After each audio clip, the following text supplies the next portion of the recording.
name was Ted. He came from Zeeland, and Zeeland is one of the provinces in the Netherlands, and he was the last Director General of the West Indies Company.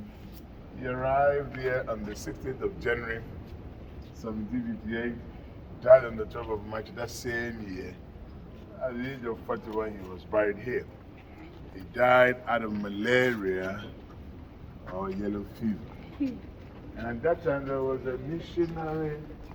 His name was A. Andres. He came from Viera. Viera is a village in Zeeland where Governor Ted came from. He wrote something in the form of a tribute for Ted. And all that he was saying was that Governor Ted was just, honest, and God-fearing. At the time of slavery, somebody being just, honest, and God-fearing, it is only him who can explain that. I want you to learn something from here. You see, I've not seen anybody's biography that when the person was alive, the bad things that he did was written in it, or the good things that he did. And here's the case, this man was in charge of enslaved Africans here, but yet, you are saying he's a God-fearing, honest, and just. Let's come to it.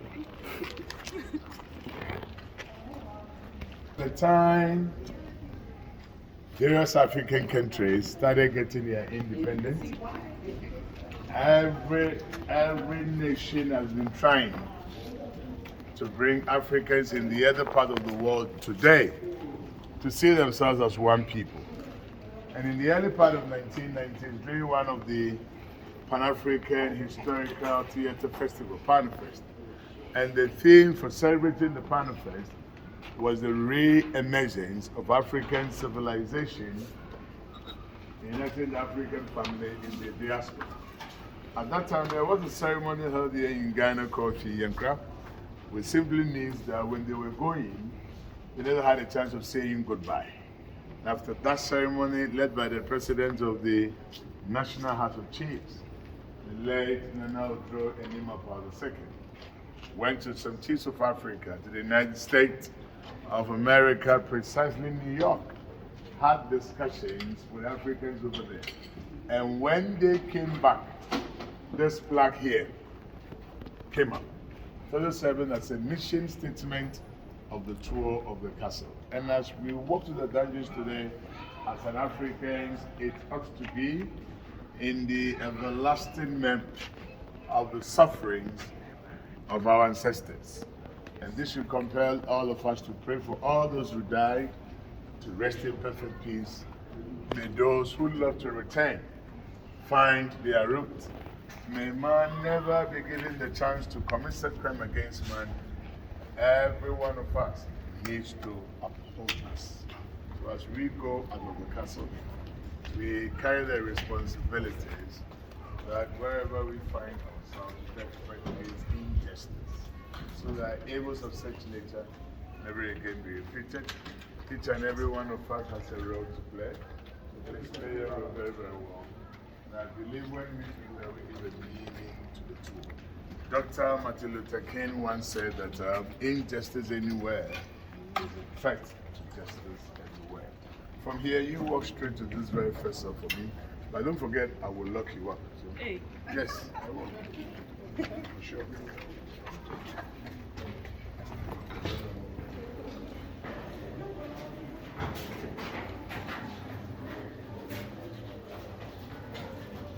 Oh.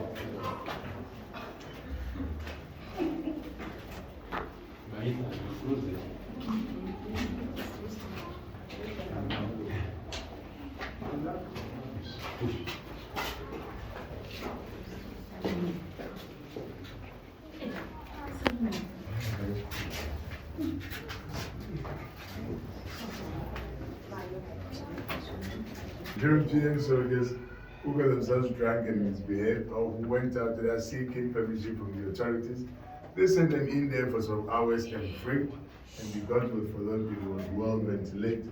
They considered it to be very, very good because no African was put in there. You all come out and compare the next song. That has a skull and a crossbow signifying death. You don't go in there and come out alive. But because I'm here, I'm a very kind guy. Oh, yeah. You are sure of coming back alive, so you come.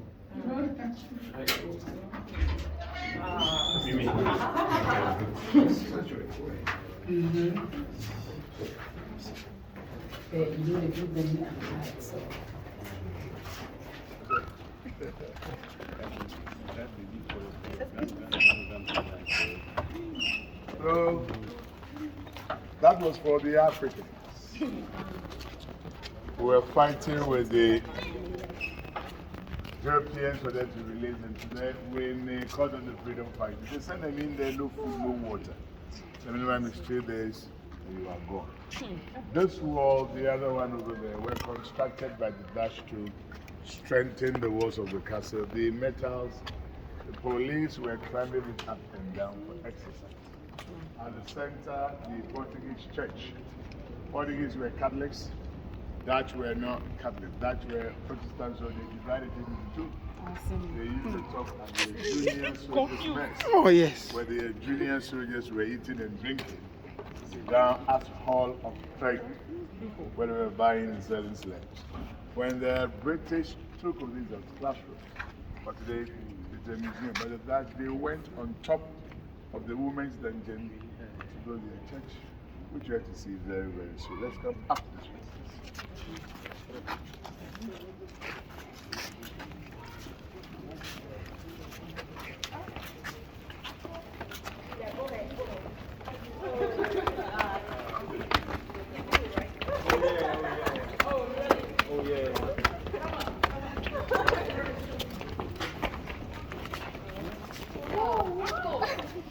Wow.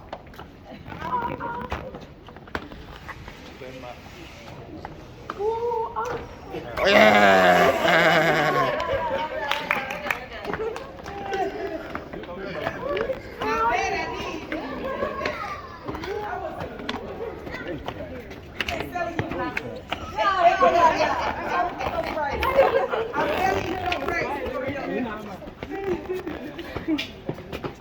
Ajahn Prempeh first was in prison. And you know, Prempeh, he became king in 1888 at the age of 16 years, 16.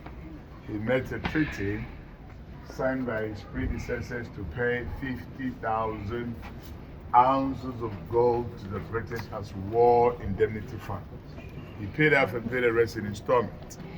The British saw it as a breach of contract. So they told him to organize a derby in Kumasi so they could go there and settle their differences peacefully. It was known to Prempeh, when the British were leaving this castle, they went to their soldiers, captured Prempeh, the wife, the mother, and some of the royal family members. Prempeh was in prison over there for 4 years, sent to Freetown, Sierra Leone for 1 year, finally exiled to Seychelles Island. 3 more years. He came back in 1924, died in 1931 at the age of 59. And also in 1900, there was this British governor called Sir Frederick Hodgson. He wanted nothing but the golden stool. It is very steep, please. By the golden stool of the Ashantis. The golden stool is said to be conjured from the skies. But one of the local priests called a Confanoche. The golden stool is said to bring the Ashantis together. When the governor was pressing for the release of the original golden stool, the Ashantis prepared fake golden stool, gave it to the governor. The governor took it to Britain thinking it was the original. When he was in Britain, he saw that wasn't the original. So he came back with the original golden stool. And that brought up a queen mother called the Asantoa, who said no. She went from house to house telling the able men and women the importance of the golden stool to the Ashanti kingdom. So she mobilized them. They went into war with the British, but unfortunately for her, she was also captured. She was in prison up there for a while, finally exiled to Seychelles Island. She died there.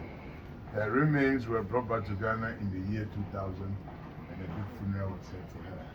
And one thing remarkable is that the woman started the war at the age of 60 years, 60, and the purpose for the war was achieved because the British couldn't take away the original buildings from us. And guess what? Just this morning, I was being told that African women are as strong as the Queen Mother.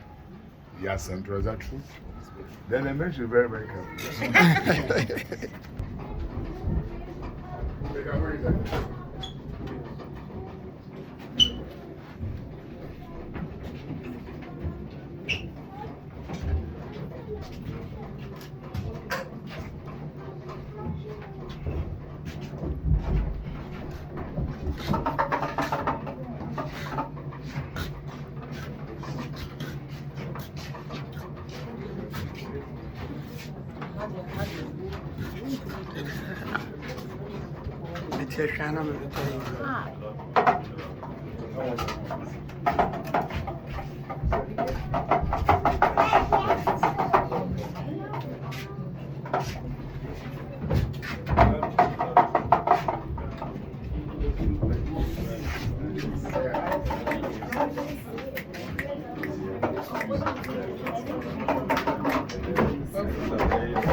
I gotta.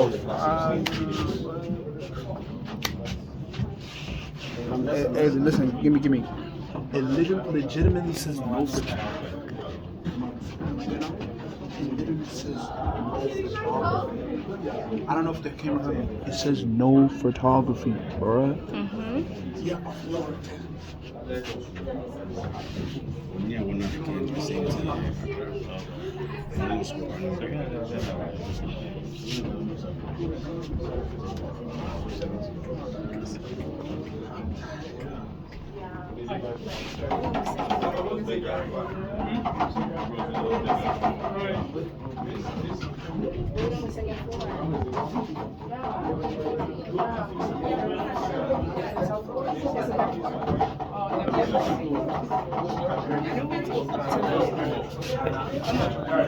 What do you think? This is your history.